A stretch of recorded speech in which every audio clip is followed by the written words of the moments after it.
2차전지 종목들에 대해서 관심 가지고 계신 분들이 계실 것 같습니다. 한 발짝 물러선 투자 관점으로 접근해야 된다고 생각합니다. 상승률 자체만으로 보게 된다면 지수 대비해서 적절한 상승률이 진행이 되었다. 단기적으로 주가 상승에 대한 고점 라인에 들어오지 않았나. 주가는 좀 올라왔는데 공매도는 여전하다고 볼 수 있어요. 지금 2차전지 업종에서의 실적 개선 현상이 나타나고 있는 근본적 이유는 미국의 중국 결제입니다.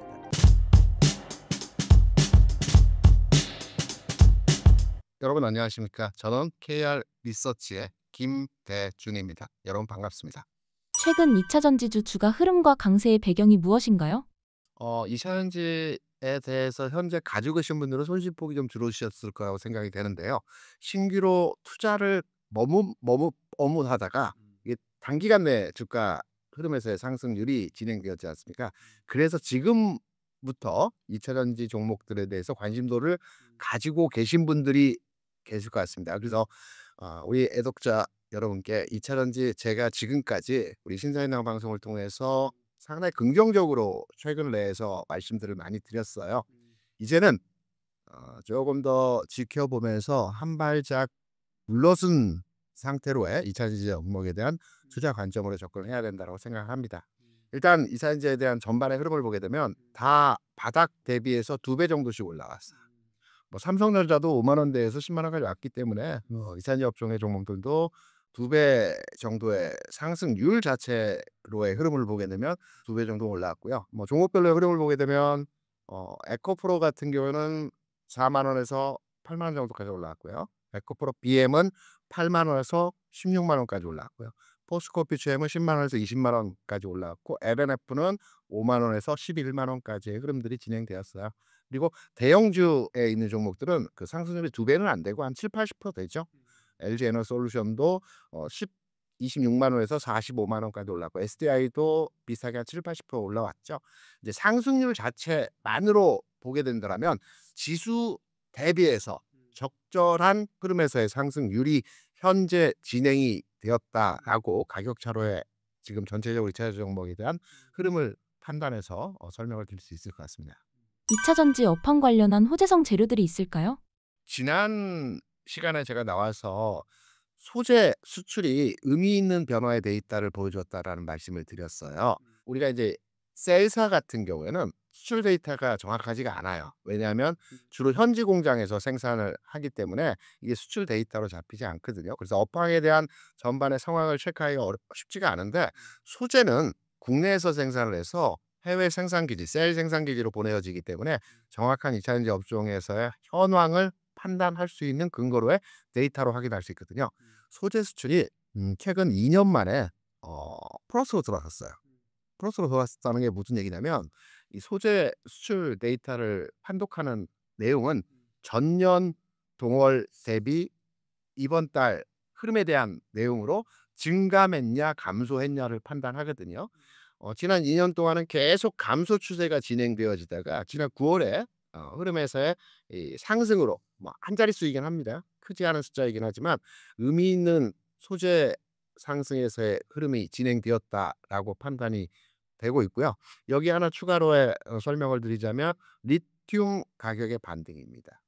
물론 과거 수준에서의 리튬 가격을 판단해 보게 된다면 지금도 아주 낮은 가격에 위치해 있다고 해석되지만 지금 리튬 가격이 톤당 한 7만 5천 위안 정도 합니다. 올 1분기, 2분기에 리튬 가격이 6만 5천 위안 정도 했었어요. 리튬 가격이 최고점이었을 때는 50만 위안 정도 했기 때문에 많이 빠져있는 상태죠. 이시안지 업종의 종목들도 대략 대동소이합니다. 올해 1분기, 2분기에 저점을 찍었죠. 4, 5월 즈음에 다 바닥을 찍은 것으로 알고 있어요. 그리고 주가가 어느 정도의 상승 흐름을 보여줬죠. 그러면 지금 리튬 가격이 7만 5천 위안, 8만 위안 정도 하는데 과거에 리튬 가격이 한 8만 위안 내외였을 때 2차전지 업종의 종목의 주가가 어떠했느냐를 또 한번 들여다보게 되면 앞서 모두의 말씀드린 내용과 치환해서 동일한 내용으로 해석을 드리는데요. 지금 가격입니다. 그러니까 대부분의 2차전지 종목이 리튬 가격이 7만 5천 위안이었을 때 현재 수준에서의 가격 차를 보여줬다는 점을 감안해 보게 된다면 단기적으로 주가 상승에 대한 고점 라인에 들어오지 않았나 이렇게 판단합니다. 포스코와 에코프로 그룹주, LG엔솔, 삼성 SDI에 대한 전반적인 점검을 해주신다면요?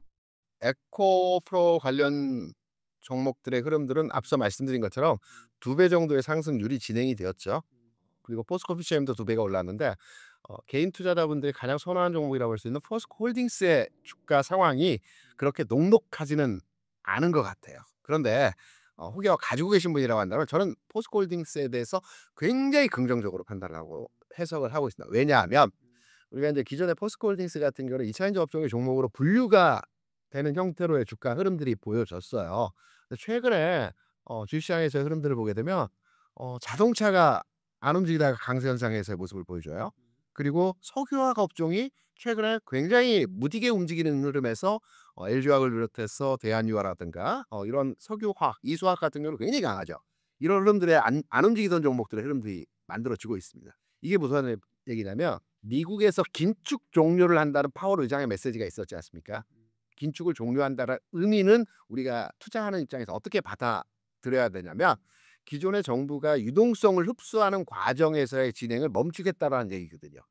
그러면 시장에서의 투자 심리적 측면에서의 흐름이 바뀌는 부분은 그동안은 정부가 시장에 있는 돈을 계속 빨아들이는 역할을 했기 때문에 비교적 안전한 자산에 투자를 하게 되어집니다. 가치주 내에서도 수출이 잘 됐고 데이터가 확보된 종목들이 주가가 올라가는 겁니다. 성장주 내에서도 마찬가지고요. 그런데 긴축을 종료한다라는 의미의 내용은 주식시장에서 가치주 내에서 최근까지 해서 성과가 그렇게 좋지는 않았지만 위험자산 투자 선호 현상으로 바뀌는 거거든요. 긴축을 종료한다라는 것은. 그러면 지금까지 성과가 좋지 않았지만 투자해 볼 만한 투자 대상으로의 시장에서 부각이 되는 거. 그래서 석유화학 업종 자체가 좋지 않지만 철강 업종의 업종 자체의 흐름이 좋지는 않지만 최근 흐름 내에서의 주가 상황에서의 흐름들을 보게 되면 석유화학이라든가 유통주라든가 백화점 좋죠. 철강주 그리고 건설기계 업종의 종목들 HD 현대 건설기계 같은 경우에 또 최근 흐름에서 강하게 고점을 돌파하는 흐름들을 보여주고 있어요. 이게 시장에서 투자 관점으로 바라보는 눈높이가 달라졌다는 겁니다. 조금은 위험하더라도 이제 투자 가치 측면에서의 접근도를 가지고 우리가 진행을 한다라는 측면에서 시장의 눈높이가 달라졌기 때문에 포스코홀딩스 주가에 대해서도 우리가 기존의 2 차전지의 흐름으로 판단했지만 철강업이 80% 이상입니다. 2 차전지 업종에 대한 소재 산업은 한 5% 내외이거든요. 그러니까 철강 업종에 대한 부분 부각이 앞으로 되어질 것으로 예상이 되고 있어요. 그래서 가지고 계신 분이라고 한다면 지금 좀 흔들림이 나올 수 있는 위치이긴 합니다. 바닥 대비해서 조금 올라갔거든요. 그런데 흔들림이 나오더라도 전체적으로 철강 업종의 내년도 흐름에서의 긍정적인 뷰로의 판단을 하고 있기 때문에 이차전지 업종은 단기 고점 그리고 철강이라든가 가치 섹터의 종목들은 이번 흐름에서 다시 치고 올라가는 형태의 모습들이 나타날 수 있다는 점. 그래서 포스코홀딩스는 보유 관점으로 접근을 해 보시기 바라고요. 그리고 앞서 말씀해 주셨던 에코프로 관련주라든가 SDI 같은 종목들은 1 차적 상승에서의 흐름이 어느 정도 도달을 했다라고 보고 있어요. 하지만 이렇게 말씀을 드릴게요. 그럼 팔고 다시 살까요? 물론 한 10% 정도의 갭을 움직이는 가격 차는 진행이 될 것 같아요. 그런데 대부분 2 차전지 투자자진 투자자분들께서는 오랜 기간 가지고 계셨고 지금 손실률이 마이너스 70%에서 한 30%로 줄어든 상태이기 때문에 이런 측면에서 접근을 하신다라 한다라면 조금 더 다음 제가 방송 출연할 때 그러면 "이때 더 사셔도 됩니다."라는 메시지를 아마 드릴 것 같아요. 그러니까 보유 관점, 흔들려도 보유 관점으로 가져가시는 편이 나을 것 같다라고 생각을 합니다. 그렇다면 2차 전지주의 부진은 끝났다고 볼 수 있을까요? 캐즘은 극복했다라고 보고 있어요. 그러니까 일시적인 수요 감소 현상은 끝났다라고 보고 있거든요. 이 부분에 대한 해석은 앞서 소재 수출에 대한 데이터를 설명을 드렸고요. 또 여기에 실적 개선이 진행이 되고 있죠. LG에너솔루션이 흑자로 전환됐습니다. 보조금 제외하고 또. 그리고 에코프로비엠이라든가 포스코퓨처엠 같은 종목들이 실적을 아직 발표는 하지 않았지만 2 분기 또는 3 분기 연속해서 흑자를 전환시키고 있어요. 여기에 LLF가 최근 2년 동안에 계속 적자였거든요. 8 분기 동안 적자였는데 이번에 작지만 흑자로 돌아섰다라는 측면에서의 기사 내용들이 추정치의 기사가 나오고 있어요. 그렇다면 캐즘은 극복했다라고 판단이 되죠. 여기서 한 단계 더 도약하기 위해서는 캐즘은 극복했으나 이제 성장성이 부각이 돼야 되는 타이밍이 와야 지금 주가 대비해서 상당히 점프하는 흐름들이 나타날 것 같습니다. 2차 전지 공매도 상황은 어떤가요? 주가는 좀 올라왔는데 공매도는 여전하다고 볼 수 있어요. 그러니까 올 초 대비해서 공매도 규모 그리고 지금 시점에서의 공매도 잔고 수량을 보게 되면 대부분 변화가 없어요. 지난 8월 대비해서 판단해 볼 때도 별 변화가 없고요. 오히려 일부 늘어난 종목이 한두 종목 있을 뿐이지 공매도 규모가 주가가 올라왔기 때문에 감소했다라는 현상의 모습은 아직까지는 나타나지 않고 있습니다. 여기서 주가가 더 올라가게 되면 여기서부터는 우리가 쇼스퀴즈라고 그래서 공매도 물량이 환매수되어지면서 주가를 점프시키는 현상에서의 모습들이 나타나겠죠. 근데 아직까지는 공매도 전반의 종목들의 흐름들을 다 살펴보더라도 올 초 또는 8월 최근 내에서의 흐름 판단해 보게 되더라도 변화는 없다. 요렇게 판단하시면 될 것 같습니다. 2차 전지 관련주 중 눈여겨볼 종목은 무엇인가요?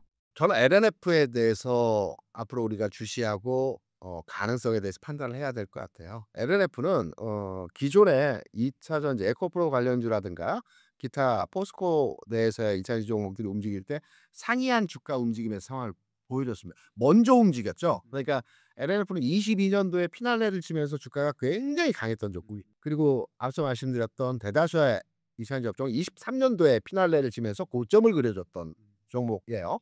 같은 업종에서 같은 생산 시설을 가지고 동일한 형태의 영업 행위를 하고 있지만 산업 행위를 하고 있지만 흐름은 약간 달라. 먼저 움직인다는 선도주 성격에서의 흐름이라고 볼 수가 있겠죠. 그래서 LNF를 관심 갖고 있는데요. 앞서 잠깐 말씀드린 대로 2년 만에 흑자 전환됐고요. 그리고 우리가 2차 전지가 한 단계 더 도약하기 위해서는 LFP로의 시장 전환이 나타나야 됩니다. 그러니까 중국을 제외하고 비중국권 내에서 LFP를 내년도에 양산할 수 있는 기업은 LNF밖에 현재 없습니다. 그래서 LNF의 주가 움직임을 우리가 좀 더 주시하고 깊이 있게 들여다봐야 될 시점이 아닌가 이렇게 생각합니다. 하반기와 내년 상반기에 주목할 만한 2차 전지 관련 이벤트는 무엇인가요? 이벤트라고 하면 특별히 이벤트로서의 해석할 만한 어떤 행사라든가 그 내용은 정해져 있는 게 없고요. 다만 이제 리스크 관리 차원에서의 내용을 하나 말씀을 드리게 되면 셀사 그러니까 SK온 그리고 LGsol루션, 삼성 SDI 같은 회사들이 미국이나 유럽에 공장을 많이 지었죠. 그런데 이 공장을 짓는 단계에서 공장 짓는 비용을 대부분 대출을 받았어요, 현지에서. 해외에서 대출을 받았어요. 이게 대략 한 27조 원이라고 합니다. SK온이 한 3조 되고요. SDI가 한 10조 되고 LGsol루션이 한 3-4조 정도 규모인데 굉장히 큰 규모의 대출을 받아요. 최대 상황에서 환율의 상황이 어떠합니까? 1,400원 돌파해서 1,370 올라가고 있는 흐름에서 진행이 되어지고 있거든요. 그렇다면 환율 상황에서 이런 분들이 진행이 되어진다면 대출급 그러니까 이자 비용 부담에 대한 금융 리스크가 조금 출현될 가능성이 있다라는 점이 셀사의 전반의 흐름에 대한 부분으로 리스크 요인이라고 판단이 되고 있고요. 두 번째 리스크 요인이라고 한다면 지금 2차 전지 업종에서의 실적 개선 현상이 나타나고 있는 근본적 이유는 미국의 중국 견제입니다. 미국에서 중국을 견제하기 때문에 풍선 효과라고 하죠. 우리가 이제 이쪽을 누르면 이쪽이 튀어나오는 것처럼 중국을 견제하니까 중국 제품에 대해서 제한을 두니까 아무래도 한국산 제품에 대한 수요가 최근에 증가했고 이로 인해서 실적이 부분 개선되는 현상에서의 모습을 보여줬는데요.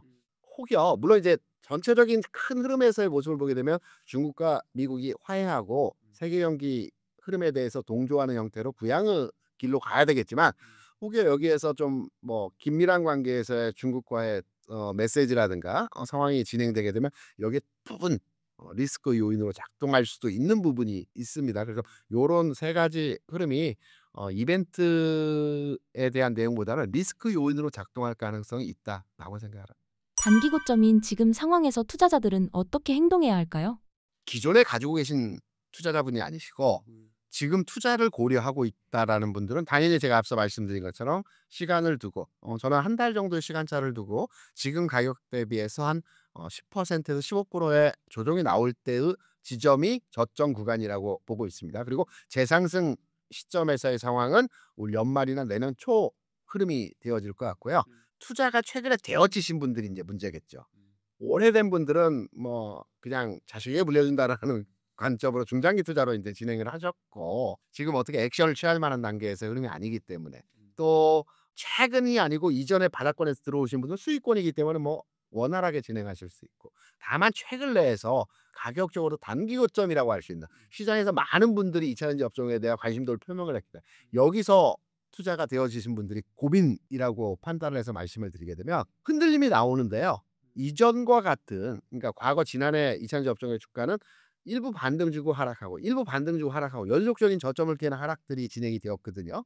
근데 이번 조정은 이러한 형태가 아닐 겁니다.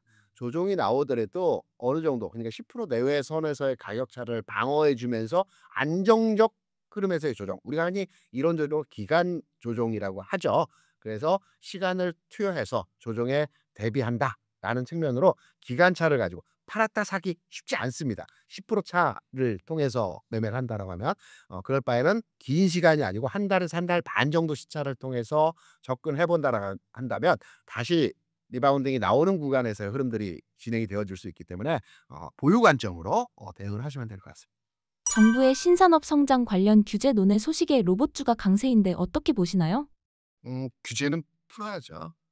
이거 혹시 아시나요? 지금 현재 뭐 우리가 이제 배달 로봇이라든가 실생활에 여러 가지 사용되는 로봇들이 있어요. 근데 이 로봇들이 도로 통행을 못 합니다. 무슨 말이냐면 자동차가 다니는 도로로 현재는 로봇이 못 다니게 돼 있어요. 그러니까 인도로만 다녀야 됩니다. 그런데 배달 로봇이라든가 기타 산업이나 이 현장에서 쓰이는 로봇들은 자동차 도로로 다녀야 되거든요. 그래서 이런 규제들을 좀 완화해야 되겠다라는 정부의 뭐 어떤 확정된 건 아니지만 내용들이 나오고 있기 때문에 이런 부분들이 당연히 로봇 산업에 대해서 긍정적으로 진행이 되어질 수 있는 내용이고요. 저는 로봇주에 대해서는 최근에 주가가 한 차례 상승을 줬죠. 그리고 조정이 최근에 나오고 있어요. 그런데 이 조정이 마무리되고 나면 다시 아주 기대할 만한 주가의 흐름의 개선이 나타날 가능성이 있기 때문에 로봇주는 우리가 계속 지켜보면서 흐름을 추적해야 된다라고 생각을 합니다. 최근 국내 로봇주 상황을 전해주신다면요? 로봇주는 투자하기가 좀 까다롭습니다. 왜냐하면 시세 흐름에서의 패션이 계속 변화해요. 로봇주를 오랫동안 투자하신 분들은 잘 아실 거라고 생각을 하는데요. 로봇주가 움직임이 시작됐던 시기는 2022년이었습니다. 최근에 움직인 건 아니고요. 근데 이때에는 어떤 로봇들이 움직였냐? 가전 로봇, 뭐 청소기라든가 우리가 가정생활에 쓰는 로봇 관련 종목들이 이때 주가가 강했어요. 대표적인 종목 로보로봇 같은 종목들의 흐름들이 굉장히 강했거든요.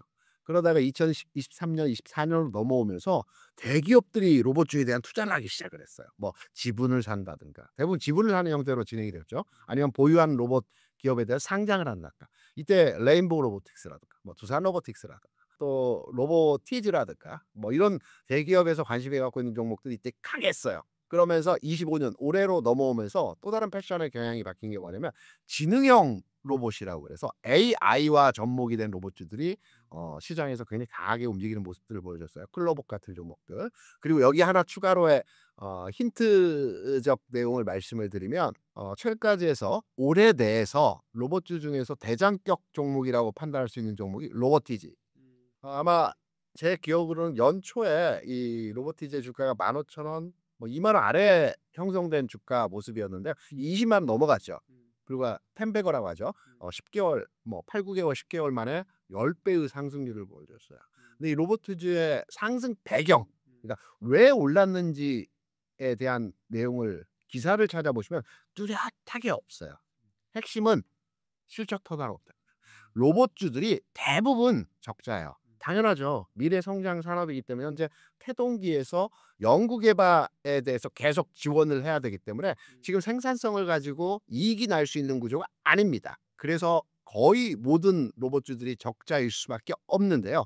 로보티즈는 올해 1분기부터 흑자로, 물론 큰 금액은 아니지만 단연간의 적자 구조에서 흑자로 전환됐어요. 그러니까 실적이 턴어라운드 한다라는 측면으로 주가가 굉장히 강했던 겁니다. 그러면 하나의 패션이 형성이 됐어요. 지능형 로봇과 실적 개선이 확실하게 숫자로 확인되는 로봇들이 앞으로의 시장에서 크게 주가 흐름의 개선이 나타날 수 있다라는 점을 판단해 보면 매출이 좀 나오고 아직은 적자이지만 숫자가 개선될 여지가 있는 종목들이 올 하반기 내년도에 로봇주의 흐름들을 끌고 갈 가능성이 있다라고 생각을 합니다. 수많은 로봇주들 중 주목해 볼 만한 종목은 무엇인가요? 제가 로봇주들의 매출 규모에 대한 부분을 잠깐 언급해 드려서 어차피 영업이익은 다 적자입니다. 우리가 잘 알고 있는 로봇주의 삼성전자라고 볼 수 있는 레인보우 로보틱스도 1년 매출이 한 300억 정도밖에 안 됩니다. 두산 로보틱스도 한 400억 정도, 로보티즈도 한 4-500억 밖에 안 됩니다. 반면에 제가 여러분께 하나 소개시켜 드릴 수 있는 종목은 하이젠 RMM이라고 하는 종목이 있습니다. 이게 어떤 회사냐면 그 액추에이터라고 하죠. 로봇은 인공지능도 중요하고 배터리도 중요하고 여러 부분에 대한 부분들이 중요하죠. 관절이 굉장히 중요해요. 이 관절에는 모터가 들어가요. 액추에이터라고 합니다. 이 관절을 만드는 회사거든요. 근데 이 회사에 시간 되실 때 아마 들어가 재무 구조 측면에서의 내용을 보시게 되면 적자는 적자인데 한 자릿수입니다. 매출도 한 600억 이상 나오고요. 꽤 규모가 있죠. 많이 다양한 거래처를 가지고 있다라는 겁니다. 그리고 적자 규모도 한 자릿수이기 때문에 4억, 5억 마이너스 적자이기 때문에 이게 하반기나 내년 초에는 다시 흑자로 돌아설 가능성을 우리가 두고 있다라고 판단을 하거든요. 그래서 이러한 부품주, 장비주, 부품 장비주에 대해서 관심도가 필요한 종목이라고 생각을 하고 있습니다. AI 산업의 발전이 로봇 산업과 주가에는 어떤 영향을 줄 수 있을 것이라 보시나요? 주식 시장에서는요. 우리가 이제 흔히 몇 년 전부터 4차 산업, 4차 산업 많은 얘기를 하지 않습니까? 4차 산업과 관련된 종목들의 흐름들이 최근까지 강했어요. 그럼 4차 산업이 무엇인가?라고 저에게 물어보신다면 업종으로 제가 설명을 드리면 인공지능이고요. AI죠. 그다음에 자율주행입니다. 그리고 통신입니다. 그리고 사물 인터넷입니다. 이 네 가지 산업이 우리가 통상 4차 산업이라고 많이 얘기를 합니다. 그러면 한번 제가 말씀드린 인공지능, 자율주행, 통신, 사물 인터넷, 이게 결합된 게 무엇일까라고 생각을 하면 로봇입니다. 그래서 애플은 접었지만 테슬라라든가 기타 미국의 빅테크 기업들도 로봇 산업에 진출한 거고요. 국내에서도 우리가 알고 있는 대기업들이 다 로봇 산업에 진출했죠. 이게 이제 4차 산업의 총화, 귀결되는 점이기 때문에 앞으로 로봇 산업이 커 나갈 겁니다. 하지만 지금은 태동기이기 때문에 아직 주가라든가 기업이라든가 기술력 자체가 완전하게 검증되지는 않죠. 여기서 하나 옥석 가리기를 통해서 좁혀 나가는 과정이 필요한 지점이라고 생각을 합니다. 로봇주에 새로 투자하려는 분들께 추천하는 전략과 핵심 요소는 무엇일까요?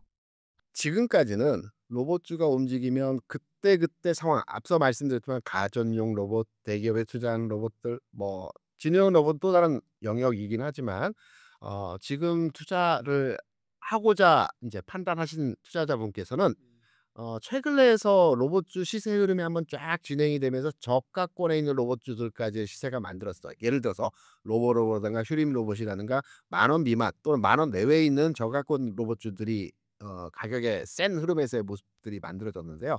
이 종목들은 상장이 되고 오랜 기간 동안에 진행이 되어진 로봇입니다. 제가 앞서서 검증하고 옥석 가리기를 통해서 진행하자라는 말씀을 드렸는데 상장이 오래되지 않은 기업, 그러니까 어느 정도 검증을 통해서 로봇 산업이 정착되는 단계에서 초기이지만 이런 부분이 IPO를 통해서 상장이 되어진 종목들이 앞으로의 주가 상황에서 우리가 보통 주식시장에서 때가 탔냐 안 탔냐라고 많이 얘기를 하지 않습니까? 때가 덜 탄 종목들에 대해서의 흐름으로 투자 종목을 선별하는 게 도보주를 선정하는 하나의 팁, 뭐 여러 가지가 있겠지만 요 하나 가지고 한번 상장 기간은 1-2년 내외에 있는 실적이 개선되는 이러한 기준을 가지고 종목을 찾는 것도 하나의 방법일 것 같습니다. 앞으로 국내외 로봇 산업에서 기대할 수 있는 분야로는 어떤 것이 있을까요? 글로벌리 판단을 해서 국내 로봇 산업의 위치라고 할까요? 해외 시장과 겨루어서 로봇 산업의 어떤 시장 그 마켓 시어 부분을 말씀을 드리면 아주 작아요. 예를 들어서 말씀드리겠습니다. 아직 휴머노이드 로봇은 양산되는 시장이 아니기 때문에 제외하고요. 인간용 로봇 아직 나오지 않고 있지 않습니까? 그러면 로봇 부품과 관련된 내용에서의 국내 기업의 세계 시장에서 차지하고 있는 비중을 말씀드리면 일본이 원탑입니다. 그러니까 중국을 제외하고 중국이 전 세계에서 로봇 산업에 대해서 가장 빠르게 진화하고 있거든요. 중국을 제외한 나머지 국가 내에서 상황을 보면 일본이 원탑이고요. 화낙이라는 기업이 전 세계 마켓 시어의 한 18% 20%를 점유하고 있어요. 그리고 국내 기업 중에서는 아직 상장이 되어지지 않았는데 아마 올 하반기나 내년 초에 상장 예정에 있는 종목입니다. HD 현대 로보틱스라고 하는 종목이 있습니다. 이게 부품을 만드는 회사인데요. 이게 전체 글로벌 마켓 쉐어의 한 3% 정도를 차지하고 있는 기업입니다. 크진 않지만 그래도 일본의 일본 기업과 비교해서 얼마든지 따라갈 부분에서의 상황이라고 판단되거든요. 그리고 우리가 이제 2차 전지 같은 경우에는 2020 년도 또는 2020년 초반의 상황을 보게 되면 우리가 그렇게 빠른 진화를 가지고 성장하지 못했어요. 빠르게 쫓아갔죠. 그게 우리의 강점 아니겠습니까? 그래서 아직은 전체적으로 글로벌리 마켓 셰어 측면에서 크지 않지만 충분하게 관심과 열의를 가지고 진행한다라면 충분히 따라갈 수 있는, 다만 아직은 세계 시장에서 규모적 측면에서 크지는 않다라는 측면으로 이해하시면 될 것 같습니다. 로봇 주가가 크게 오르려면 적자가 해소돼야 한다고 하셨는데 그렇다면 상용화가 된 이후일까요? 적자가 흑자로 돌아서는 과정까지 진행이 되기 위해서 시간이 많이 필요합니다. 몇 년의 시간이 필요할 겁니다. 왜냐하면 성장 산업은 당연히 그럴 수밖에 없고요. 그리고 또 로봇 산업이 확장되고 상용화가 되는 과정에서 앞서 말씀드렸던 것처럼 레인보우 로보틱스가 매출이 1 년에 400억, 300억이라는 거는 뭐 거의 아직은 개발 단계에서의 진행이라고 해석을 하셔도 되는 거거든요. 두산 로보틱스도 목표를 많이 만든다고 하지만 마찬가지로 4,500억 밖에 안 됩니다. 그렇기 때문에 아직은 태동기이기 때문에 흑자로 전환, 숫자가 개선되는 시점, 그러니까 전반의 업황에 대한 숫자가 개선되는 시점은 뭐 한 3-4년 더 있어야 되고요. 2차 전지 업종의 종목들이 한 2015년, 16년, 17년 요때 수준에서의 지금 로봇주의 현황이라고 생각을 하시면 될 것 같아요.